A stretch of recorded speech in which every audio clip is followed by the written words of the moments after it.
Long ago, in a quiet village hidden deep between mountains, there lived a young man named Marco.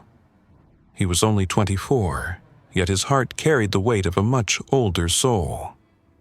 From the moment he opened his eyes each morning, thoughts came rushing into his mind like waves crashing against rocks. Regrets from the past haunted him, while worries about the future pulled him into endless fear. His mind was never still. It was like a storm that never ended.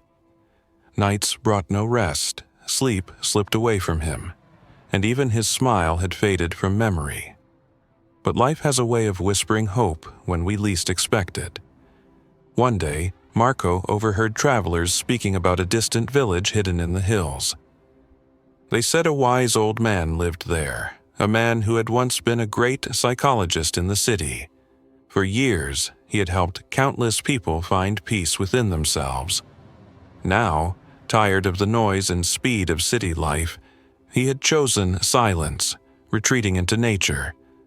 Though he no longer worked as he once did, visitors said he still shared his wisdom with those who truly sought it.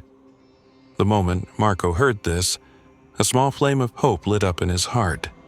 He thought, "Perhaps this old man can help me. Perhaps he can teach me how to quiet the storm inside my mind." And so, with nothing but determination, Marco began his journey. Days turned into weeks as he walked across valleys and narrow paths. His body grew tired, but his curiosity kept him moving forward. Finally, after a long and exhausting road, he reached the hidden village. There, covered in ivy and flowers, stood a small wooden house. On the porch sat the old man, eyes closed, his face calm, as if the entire world rested gently inside his silence. Marco stepped closer and whispered respectfully, "Grandfather, my mind is restless. I cannot stop thinking. My heart is heavy. Please, can you help me find peace?" The old man slowly opened his eyes and smiled, a smile so soft and steady that it seemed to quiet the air around them. "So," he said gently, "you are searching for peace? Then come with me." He led Marco to a small yard behind the house. There, he filled a glass of water until it reached the very brim. Not a drop more could fit inside. Handing the glass carefully to Marco, the old man said, "Take this glass. Walk to the far edge of the village and return here. But remember, you must not spill even a single drop." Marco was surprised by the strange request, but he nodded. Holding the glass with both hands, he began to walk. The path was busy. Children played, merchants called out, dogs barked loudly, people rushed past. But Marco saw none of it. His eyes never left the glass. Each step was careful, measured, slow.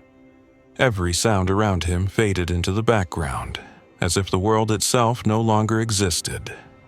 When he returned, he held up the glass proudly. "Grandfather, I did it. Not one drop was lost." The old man's eyes lit with approval, but he asked softly, "That is good, but tell me, did you notice the children laughing by the roadside? Did you hear the dogs barking? Did you see the shopkeepers calling to customers?" Marco blinked, surprised. "No," he admitted.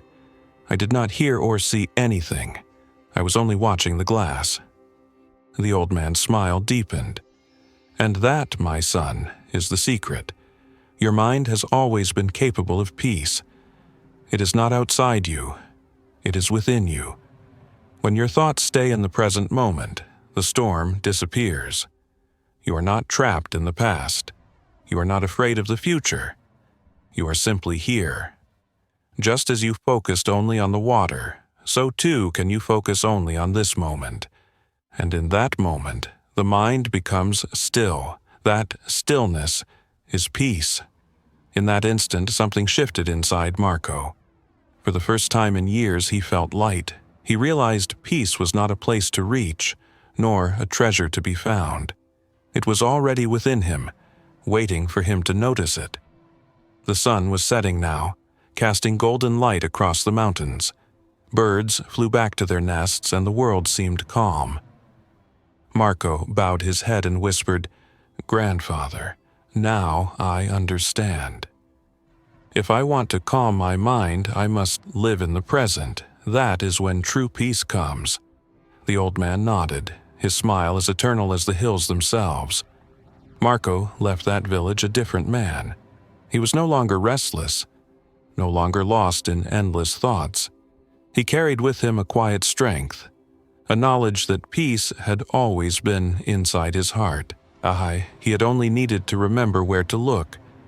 And from that day on, whenever his mind tried to wander into the past or run ahead into the future, Marco would close his eyes, breathe deeply, and return to the present moment. That was enough. So, dear listener, if this story touched you, share it with those you love. Give it a like and subscribe for more stories that awaken the heart and calm the soul. Until our next journey together, may you remain peaceful, present, and free.